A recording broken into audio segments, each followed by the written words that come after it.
Welcome to another episode of Hustle Basketball Talk. I'm joined today by Patrick Suemnick. Pat, thank you so much for joining the show. Yeah, thank you for having me. Of course, man, of course. So starting off, growing up in Green Bay, Wisconsin, what was the basketball scene like for you out there? And at what age did you fall in love with the game? Yeah, kind of just growing up. I played a lot of sports.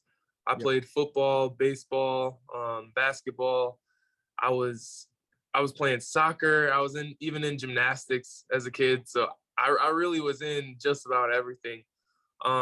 Basketball was really never a focus though growing up. Like first sport I really wanted to play was or really sport I wanted to do for a career was UFC. Like I wanted to be a fighter. So Okay. my parents had me in Taekwondo. I'm learning like mixed martial arts. Um, and then as I got a little older, I was like, you know what? I'm looking up videos of Mike Tyson, and he can barely speak anymore because all the concussions. And I'm like, you know what? Maybe I don't want to go and get beat up for a living. Let me figure something else to do. Yeah. Um, but yeah, I really didn't start playing competitively. You're always on like the YMCA teams or whatever it is, playing pickup. But Yeah. like I never really played competitively like for real until um, middle school. Middle school, I got on a little travel ball team with some kids at my school. Didn't really fall in love with it there, but just being with your friends, that's kind of why I was in it. Um, Kept going. Fast forward to sophomore year of high school. Now I'm 6'5". I'm a 6'5" sophomore, Yeah. and I'm like, man, college is coming up.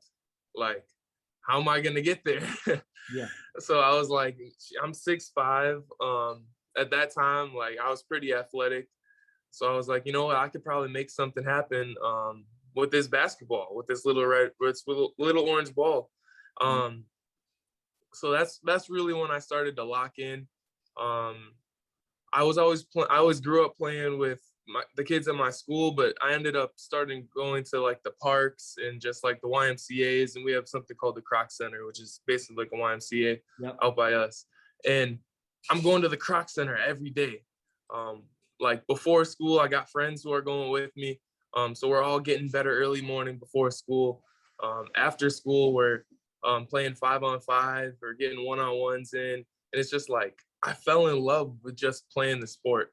Yeah. Um, so really, I'd say sophomore year is when it became more of a passion for basketball than just going out there and playing with my friends. That's awesome, man. And then as that you developed that passion, you ended up getting pretty good at it, and you ended up at a prep school at Bosco Institute. So, what was that prep school experience like, and the recruiting process like coming out of there and then landing at Robert Morris? Man, prep is as good as it gets. Yeah. Literally, I had one class a day. Yeah. So it's really no school at all. Yeah. And we had a former NBA strength coach as our strength coach. So completely transformed my body from coming out of high school. Got me some real good size. Yeah. And then you're just a hooper. Like all day, you have nothing to do but practice, get in the gym, get shots up. We're living in apartments, so it's like we're living good. We Yeah. have no other things to do in our day besides play basketball. So That's awesome. prep was really as close to being a pro as it gets, and just really having that experience kind of showed me like, wow, if my life could be like this, like if I could be getting paid Yeah. and doing this, I wouldn't be man, bad. man, that was really the eye opener for that. I was having a good season. I was averaging somewhere around like, I think like 15-9, somewhere around there. Playing against other junior colleges and top preps. And I was getting some looks. I had one offer before the season started. Cleveland State was like my first Division 1. And that's when I really made the decision in my head. It was like I want to play Division 1. I know I can, because prior to that, like I was a high school senior who went through my whole senior year visiting Division 3 schools. Oh, really? Yeah, I had no Division 2 offers, no D1 interest until we made it to state my senior year of high school. Wow, that's crazy. Yeah. Yeah. So like no one was even taking a sniff at me, and I was just like, well, maybe I'm just not a Division I player. Like I just was, because if I've gone through so many years, I played AAU and just had nothing. But it was really just kind of growing up in the area where there's not too many prospects that come out of there. You're not getting looked at. I didn't play on a major AAU team. So yeah, I went to Bosco. I got that first Division I offer. Start playing really well. I'm hearing from, I visited DePaul. I'm hearing from Virginia Tech. I'm talking to just a ton of mid-major schools. Yeah. And basically, I guess I kind of jumped the gun a little bit. I was like, okay, I visited DePaul. I really like DePaul. I'm talking to Virginia Tech. Like, I want to go high major. Like, I want to go high major. And I kind of started telling like the mid-major programs, like, yeah, like I'm not coming here. Like I'm talking to these schools, and these Yeah, are like gonna be back my off, first. don't waste your time. Right, Yeah. right. I started telling them that, and it really wouldn't have been a problem, but COVID hit. Oh, right. COVID hit, and now Virginia Tech is like, oh yeah, COVID will be gone in a month. Just come out. You're gonna come out in August. We'll fly you out for your visit and see how everything goes. And it's like all the schools I was talking to just assumed like COVID was gonna be just like the flu, like it's one season and go away. But as we know, it didn't go anywhere. Yeah. I never got to take any of those visits. Recruitment just kind of died with kids like getting their eligibility back and just not really 100%. knowing. Yeah. They had their rosters back, so they weren't really looking for that young talent. Right. Unless it's the top McDonald's All-American, it was hard to get recruited, man. Yeah, and that's really the situation I was in. So like basically like a month went or 2 months went by of me waiting for COVID to kind of go away. Some mid majors had seen that I still hadn't committed, reached back out to me, and in my head, like I was already planning on going JUCO. Yeah. I had planned on going to Coach Steve at the time at Triton.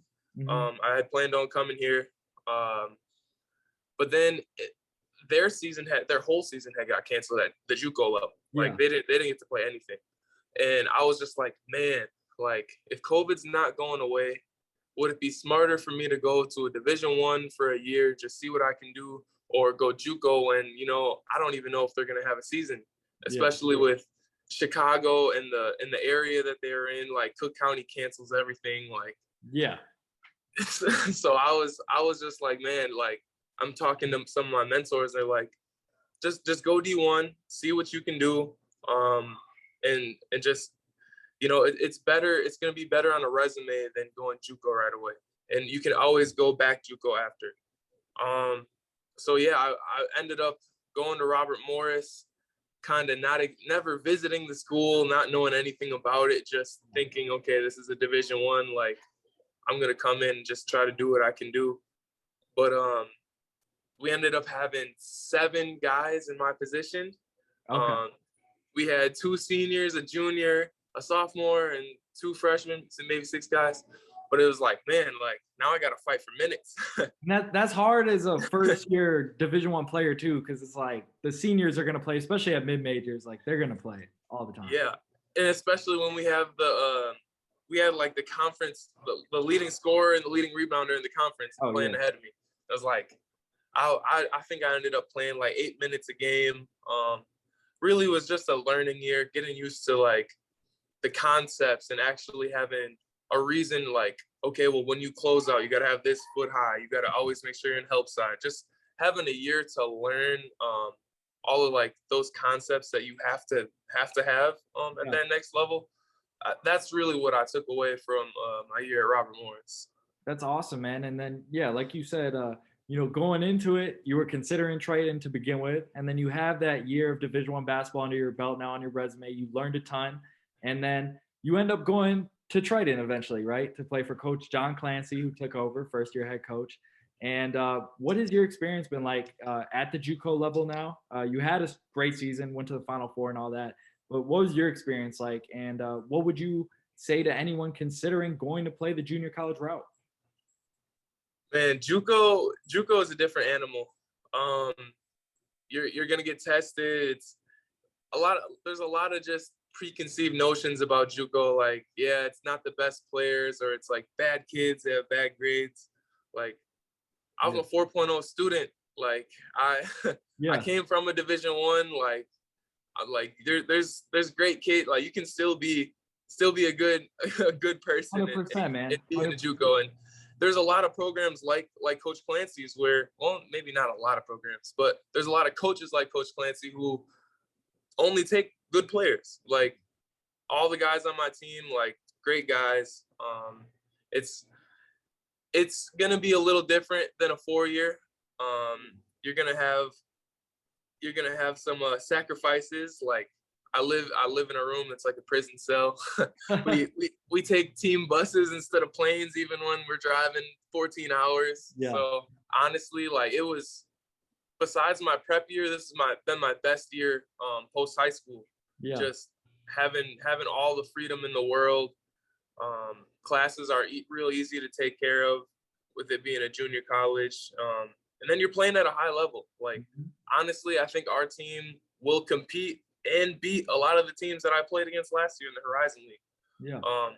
So I really feel like JUCO is a great route for people to go.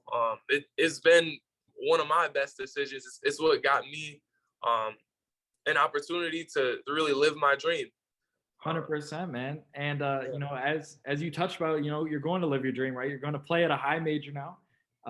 You had a great experience in JUCO, and then you're committed now to West Virginia to play for Coach Bob Huggins, legendary coach. What was that recruiting process like for you, and your decision to sign there and go, you know, compete in one of the best conferences in all of college basketball? Yeah. So honestly, it was like a crazy, just like, it was really crazy for me, for West Virginia to recruit me, because West Virginia is only about an hour away from Robert Morris. Okay. I actually was training with Oscar Tshiebwe, who went to West Virginia last year. So I'm driving from Robert Morris to West Virginia probably like twice a week. And Oscar and I are getting in the gym. We're getting shots up. I know a few other people there. So it's like, I had already been in their gym, seen their facilities, been on their campus. Like, I knew I wished, when I was at Robert Morris, I wished I was there. Yeah. So it was like, for me to go into the summer after Robert Morris, and then them being the first like high major program to look at me without the coaches ever knowing me. The coaches never knew I was there. Yeah. They had seen me in a JUCO All-American camp. And they were the first big time program to really like my game. Yeah. And it was just crazy to me. Like, wow, like I spent all of last year in their gym. Like, I know I love the place. So after they were interested in me, I was pretty high on them. I kept getting better. Coaches kept coming in. Texas A&M ended up offering me first for my first time major school. Yeah. But West Virginia is like, hey, like, we want to set up a visit. They were real serious. They're real serious about it. And I have, at that time, I'm talking to some other programs. Coach Clancy is getting calls every day. So I go on my visit to West Virginia. Absolutely love it. Coach Huggins, man, a Hall of Fame coach. Yeah, just Hall of Famer. Like, just knowing that if I go in there and I learn everything I can from him, I'm gonna be set. Like, there's no like, okay, well, does this coach really know what they're talking about? No, like, Coach Huggins knows. Yeah. Coach Huggins knows. So yeah, like, just really being in that environment too, man. Like, the people out there, like, they love their guys, they love their players. We couldn't go anywhere without people stopping us to take pictures, congratulate us, wish me luck. That's awesome. Like, just the love they have for their people out there. And man, like, I fell in love with it. I came back from the visit. They had been talking to me since August. So now, like, I went on a visit and they're kind of like, well, like, what did you think? Like, we kind of want to know, like, are you coming to Morgantown or what? Yeah. And man, at that time, like, I'm sitting there, I'm supposed to be seeing Marquette coming up in the week. I've got Illinois, Wisconsin, Xavier, all supposed to be coming in to see me practice. And I'm like, man, this is like my like peak in basketball recruitment right now. And That I'm was your thinking top about shutting choice. it down. Yeah. Like, yeah. But in the back of my mind, it was always like, okay, like a kid growing up in Wisconsin, like, okay, well now Wisconsin in Marquette, like I could be close to home. And it was just like, yeah, I like the possibilities, but it was like, I just knew deep down there's no way that I wouldn't be successful at West Virginia with everything they have. I know I love the area. Having the coach that they do, the facilities they do. I was like, yes, I could sit around and look for something that's better, but if I know I'm getting everything I need already, I'm set. 100%, man. And what did it mean like for you, like committing? You committed before the season, right? Before the JUCO season started? Yeah. So honestly, like man, I rolled the dice a lot of times already. I was like, okay, I went prep, rolled the dice. I went back in the transfer portal after Division I, rolled the dice. I'm rolling it right now, playing in JUCO. I'm not gonna just keep waiting when I have what I want in front of me. So I was like, I'm gonna sign. I knew in my head I was gonna sign in the early signing period opposed to the late. Because I didn't know. Like we ended up making it to Hutch, making it to the Final Four, but if we don't make it there, I don't know. You never know what can happen. Exactly. Yeah, you don't know what. Like maybe I roll my ankle and now I don't have any more offers for. Sure, yeah. And it was like, you know what? Like I have something I really like. I might as well cash out right now while I'm ahead. That's awesome, man. Definitely was a great decision on your part because you could just tell if it feels right, it feels right, man. Like at the end of the day. So that's awesome. And then, going into this upcoming year, you're going to be playing, for one of the most historic programs, right, in college basketball. What can we expect to see from you next year in the Big 12 on the biggest stage in college basketball? Yeah, I really want to bring back the toughness and just physicality that West Virginia embodies, just the grit. I feel like I'm like a prototypical West Virginia player. Like I'm gonna bring it every day. I'm gonna play hard. I'm always gonna fight for everything. I'm not like a soft kid who's gonna shy away from it. So I feel like just me going out there and being who I am and playing my game. I feel like that's gonna help our team. Like I want to win games. Like I want to come to the Big 12 and take over. I got 3 years. I need a conference championship and I need to play in a lot of March Madness games. That's awesome, man. That's a great goal right there, man. Yeah. That's what I've came too close to a ring, man. High school, we make it down to state, lose. College, junior college, where we make it to the Final Four, 4 points away from a national championship game. Yeah, man, I need a ring. 100%. I need a ring. 100%. Well, yeah, I'm gonna be rooting for you to get that Big 12 championship ring, and maybe a natty. You never know. Yes, sir. But so on top of that, man, what do you feel is your biggest strength on a court? What do you feel you bring to a team and contribute to winning? I feel like I bring a lot of versatility. Just being able to guard multiple positions, play multiple positions. I think I shot for a while. I was shooting 50% this year from three. Just being able to shoot the three ball, being able to go in the post, guard their big man, guard their wings. I feel like I can just be a piece that works well with other pieces. Yeah. So I feel like that is just going to kind of to play off of the other guys that we have, and that's going to be my best ability to kind of work around different rosters and guys on the court. Absolutely, man. And that's important, really important in college basketball, but also, if one day you want to pursue a professional career, that's extremely important, right? You got to be versatile nowadays, be able to guard multiple positions. And then in addition to all that now, what's your favorite basketball memory? Going back from playing at YMCA Rec when you're a kid to now, what's been your favorite memory? Man, nothing beats that feeling senior year of high school. When you first, it was right before our game that we were playing the semifinals at state. and you're just standing there in front of, this is at the Kohl Center, the Wisconsin Badgers arena. Yeah. And you're standing there just looking out, especially coming from a small, like Division III high school in Wisconsin. Yeah.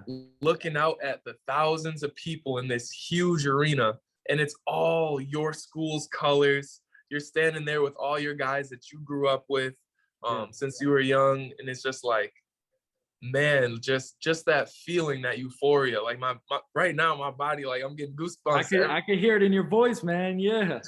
Just thinking about it, like nothing beats that. Especially just really, like I said, playing with the guys you grew up with, like the guys you spend every day with.